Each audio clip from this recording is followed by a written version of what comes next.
Silver is not money, and I'm going to make the case for that today. But I'm going to explain why silver has more potential than just if it were money. It's actually a good thing.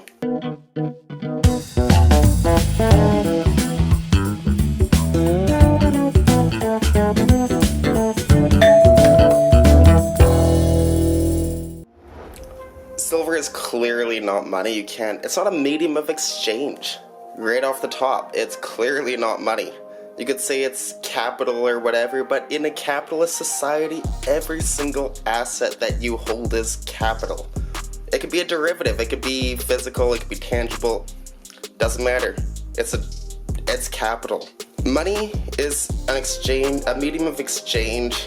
It's a way to store value, and yes, I know a lot of people say that, oh, cash it doesn't store value, therefore it can't be money. Well, silver, it's not a medium of exchange, therefore that can't be money. And I'm not here to argue for saying that cash is money or whatever, but I'm saying you have to have a realistic approach to silver. Most of the demand doesn't even come from the monetary aspect of things. People are complaining about how it affects premiums. Yeah. The maple might go up in price. Does silver go up in price? No way, Jose. That ain't happening. That's just a bit of a myth in my personal opinion. You can buy the maples or whatever, that premium goes up. Not all premiums go up at the same rate, etc., etc., etc. And the vast majority of silver demand comes from manufacturing. It comes from industry. It doesn't come from people saying, I want this coin, I want that coin. That's a very small percentage of everything. Ever since basically the boomers generation, they stopped stacking. They stopped teaching their kids to stack. This is not being accepted as money ever since then. It's really been since the boomers that this has fallen off, as nobody will take it as a medium of exchange. They're not teaching it to their kids, so their kids don't take it as a medium of exchange. And I also find it kind of ironic with all the videos about millennials not stacking. It's like, who do you think taught the millennials and everything? Not many boomers stack at all. And I think a lot more millennials. Like, millennials are seeming to get back on track of everything, seeing that cash is not a good idea to have as money, something that could be printed to endless amounts. Silver stackers really are onto something, but because there's limited amounts of silver, it's not being used as a medium of exchange, that leaves very little demand, which industry is going to fuel the rise of silver. I've said it a few times on my channel, but with the chips not being made to go into vehicles and stuff like that, you're missing out on the silver demand from all those vehicles. That affects silver price. Gold is a lot more of a monetary aspect. It's a lot more... there's no medium of exchange with gold. At least not where I live. In some parts of the planet, yes, but not where I live. To me, gold is not even, it's not even money.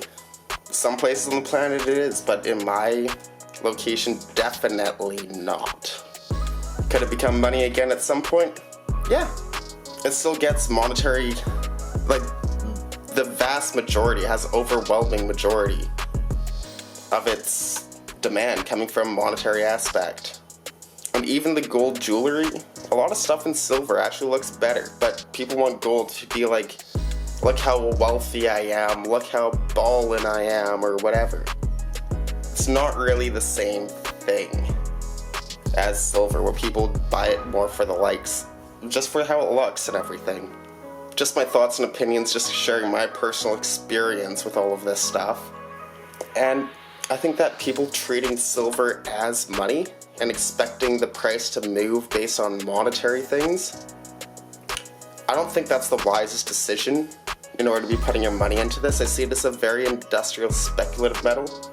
Gold might be a bit wiser to put your money into for monetary reasons, but silver just cannot be money. But it's better than money because without the demand of it being treated as money, chip manufacturing shut down, Yeah, it might not be the best if you're buying and buying and buying and buying and buying before, like during the silver squeeze before all the chip manufacturing shut down with all the hype.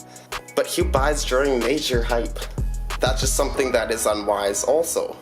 When there's a lack of hype, when everyone thinks the price is just going to do nothing but go up, it's obviously about to fall.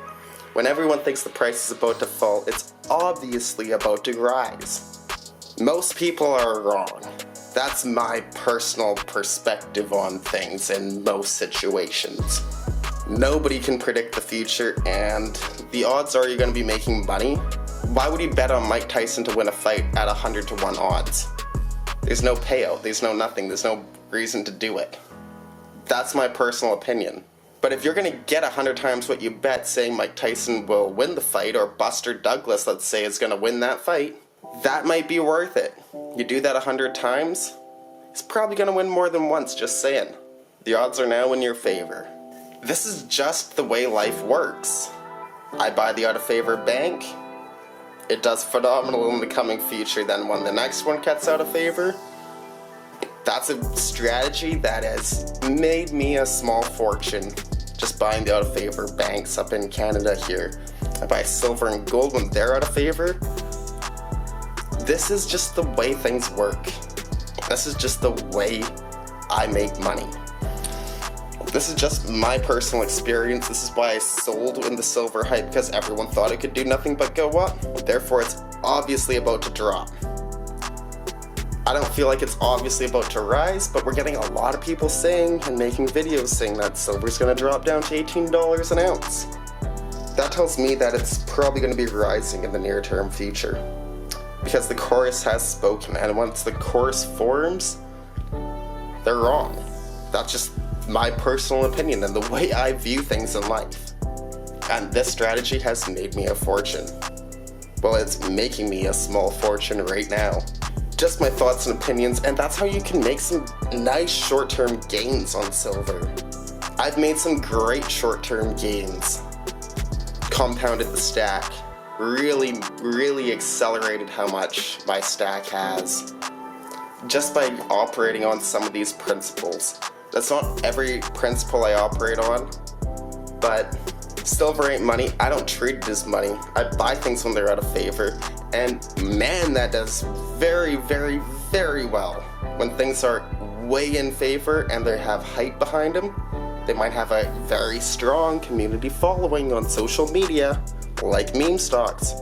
Well, that's typically, Bitcoin was at peak hype right before it fell.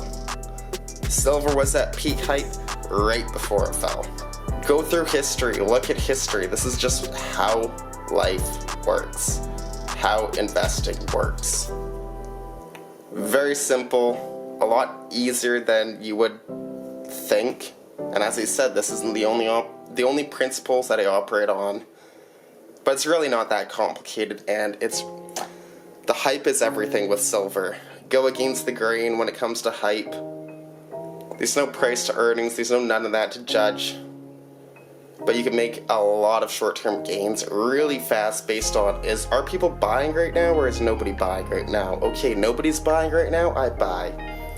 A lot of people are buying right now. You know what, I'm gonna sell. I'm gonna hold. Everybody thinks the price is gonna do nothing but move in one direction. Yeah, I'm selling.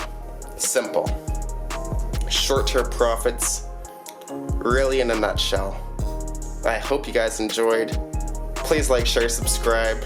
Stay positive. See you next time. Thanks. Bye. And even if you do see it as money, sometimes you gotta spend money to make money. Just saying. You can't neglect those principles. And join the Beaver Dam fam with subscribe with all notifications on. Stay positive. See you next time.